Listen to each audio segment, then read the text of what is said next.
चलिए दोस्तों, हम लोग परसेंटेज के कुछ कॉन्सेप्ट सीखते हैं। तो हमको पहले लिखते हैं परसेंट में पर का मतलब होता है प्रति एंड सेंट का मतलब होता है 100। तो इसी तरह हम 1% को लिखेंगे 1/100। तो यहाँ से लिख सकते हैं 100% की वैल्यू हो जाएगी 1। इसी तरह हम लिख सकते हैं 50% को 50/100। तो ये निकल के आएगा 1/2। इसी तरह हम फ्रैक्शन में बदलेंगे, सारे परसेंट को फ्रैक्शन में बदलना सीखेंगे भी। तो इसी तरह हम लिख सकते हैं 33.33% को हम लिख सकते हैं 33 सही 1/3%, या इसको हम लिख सकते हैं 1/3। ये हमारा फ्रैक्शन की वैल्यू हो गया 33% का। इसी तरह हम लिख सकते हैं 1/4 को 25% और 1/5 को लिख सकते हैं 20%। इसी तरह 1/6 को लिख सकते हैं 16.66%, या 16 सही 2/3%, या इसी तरह 1/7 को लिखेंगे 14.28%, या 14 सही 2/7%। अब इसको अगर 14 को हमको लिखना है 28.56% दिया है, तो इसको फ्रैक्शन में कैसे बदलेंगे? तो इसका 1/7 का डबल है, तो इसको लिख सकते हैं 2/7, इसका फ्रैक्शन हो जाएगा। इसी तरह हम 1/8 को लिखेंगे 12.5%। तो इसको हम मान लीजिए, इसको हम कहीं दिया हमको 37.5%, तो इसको हम फ्रैक्शन में कैसे बदलेंगे? तो 12.5 का ये 12 3 36 मतलब 3 गुना है, तो इसको लिख सकते हैं 3/8 फ्रैक्शन में। अगर ये कहीं दिया 62.5%, तो ये 12 का कितने गुना? 12 पंचे 60, 5 गुना, तो इसको हम लिख सकते हैं 5/8। ये फ्रैक्शन वैल्यू इसकी हो जाएगी। अगर कहीं दिया है 25%, तो इसको हम डायरेक्ट लिख सकते हैं 2/8 या 1/4। ये हमारा फ्रैक्शन हो जाएगा। इन्हीं फ्रैक्शन का यूज करके हम रेशियो एंड परसेंटेज, इसी तरह सारे अर्थमेटिक को हम सॉल्व कर सकते हैं बाई रेशियो। तो इसी तरह हम लिख सकते हैं 1/9 को हम लिखेंगे 11.11%, या लिख सकते हैं 11 सही 1/9%, या अगर हमको कहीं दिया है 77%, तो इसको फ्रैक्शन में क्या लिखेंगे? तो 11.11 का 7 गुना है, तो इसको हम लिख सकते हैं 7/9। ये अगर कहीं दिया 66.66%, तो इसको फ्रैक्शन में कैसे बदलेंगे? तो ये हमारा 6 गुना है इसका, तो 6/9 कर देंगे इसको हम। अगर कहीं दिया हमको 33% दिया, तो इसका कितना है? 3 गुना 3/9 लिख सकते हैं इसको। इसी तरह आइए और आगे सीखते हैं। 1/10 को हम लिख सकते हैं 10% लिख सकते हैं। इसी तरह 1/11 को हम 9.09% लिख सकते हैं, या 9 सही 1/11% लिख सकते हैं। अगर हमको इसकी कुछ वैल्यूज हैं जो हमें याद रखनी होंगी, जैसे दे दिया है 54.54%, तो इसको फ्रैक्शन में बदलेंगे तो क्या आएगा? तो ये इसका 6 गुना है, 9 छक 54, 6 गुना है, तो 6/11 कर देंगे। अगर कहीं दिया है हमको 72.72%, तो इसको फ्रैक्शन में कैसे बदलेंगे? तो ये हमारा 9 8 72, 8 गुना है, तो 8/11 लिख देंगे। चलिए आगे इसी तरह और आगे देखते हैं। 1/12 को हम लिख सकते हैं 8.33%, या 8 सही 1/3%। अगर हमको कहीं दिया है 41 सही 2/3%, तो इसको हम 8×5 = 40, इसका 5 अप्रोक्स 5 गुना है, तो इसको लिख सकते हैं 5/12 फ्रैक्शन में।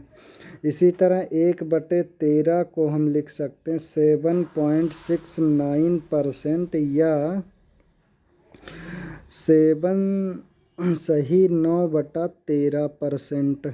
या इसी तरह 1/14 को हम लिख सकते हैं 7.1428% या 7 सही 1/7%। इसी तरह हम 1/15 को लिख सकते हैं 6.66% या 6 सही 2/3%। अगर हमको कहीं दिया है 26 सही 2/3%, तो इसका 6×4 = 24 लगभग 4 गुना है, 4 गुना इसका है, तो इसको हम लिख सकते हैं 4/15 इसका फ्रैक्शन वैल्यू होगा। ये कुछ स्टैंडर्ड वैल्यू हैं जो हमें याद रखनी होगी। इसी तरह हम 1/16 को लिख सकते हैं 6.25%।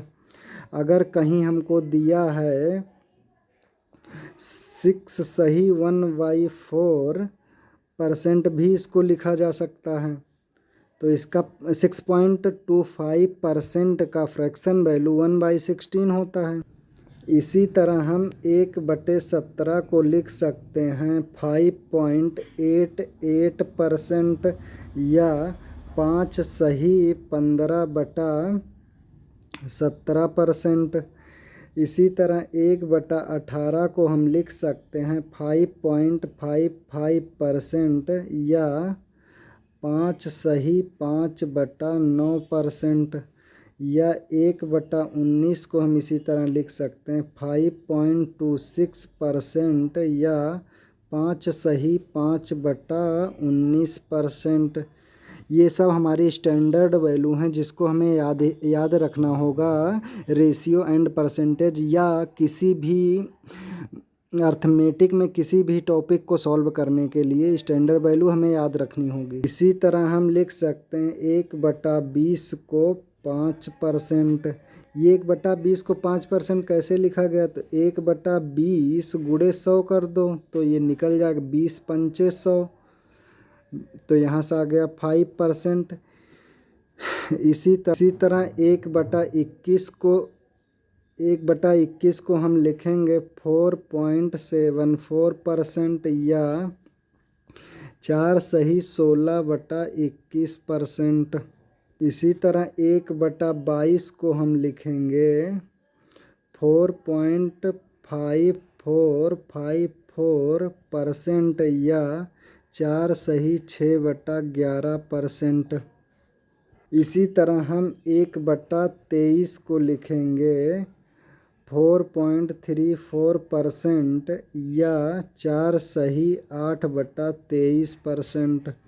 इसी तरह 1/24 को हम लिख सकते हैं 4.16% या 4 सही 1/6%। इसी तरह हम 1/25 को लिख सकते हैं 4%।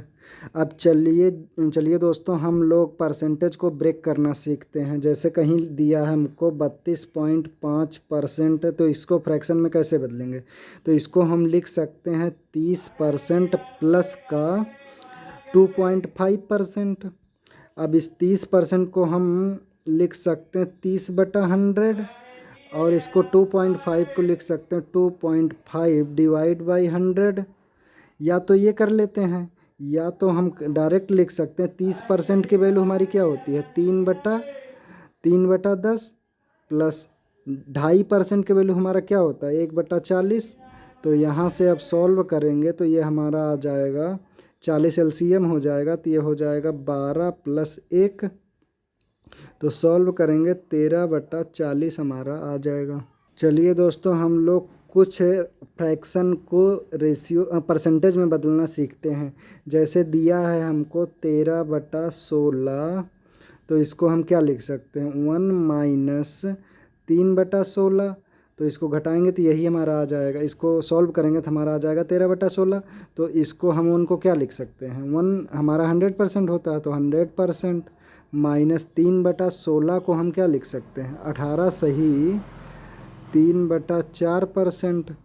तो इसको अब सॉल्व करेंगे। अब परसेंटेज को घटाना हम लोग सीखते हैं। 18 अगर दिया है तो ये 82 से कम ही होगा क्योंकि 3/4 है।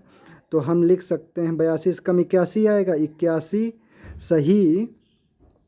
और ये 4 नीचे तो रहेगा ही, और 4 ऊपर डिनोमिनेटर और न्यूमरेटर का डिफरेंस जो आएगा वो ऊपर आ जाएगा तो ये 1 आ जाएगा। तो 81 सही 1/4%, यही हमारा हो जाएगा आंसर। आइए हम करते हैं एक और क्वेश्चन। 6/7 लिख लेते हैं। तो इसको हम क्या लिख सकते हैं, 1 माइनस 1/7 लिखा जा सकता है। तो 1 को हम क्या लिखते हैं, 100% माइनस, अब 1/7 को हमने क्या पढ़ा है, 14 सही 2/7%। अब इसको हम घटाते हैं। तो अब घटाने के लिए 14 है तो 86 से कम होगा क्योंकि 14 पूरा कंप्लीट है और 2/7 अलग से भी है। तो ये 86 से कम होगा तो ये लिख सकते हैं 85 पूरा होगा।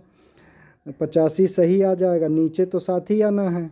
और ऊपर इन दोनों का डिफरेंस, न्यूमरेटर और डिनोमिनेटर का डिफरेंस कितना है, 5। तो 85 सही 5/7% हमारा ये आंसर हो जाएगा।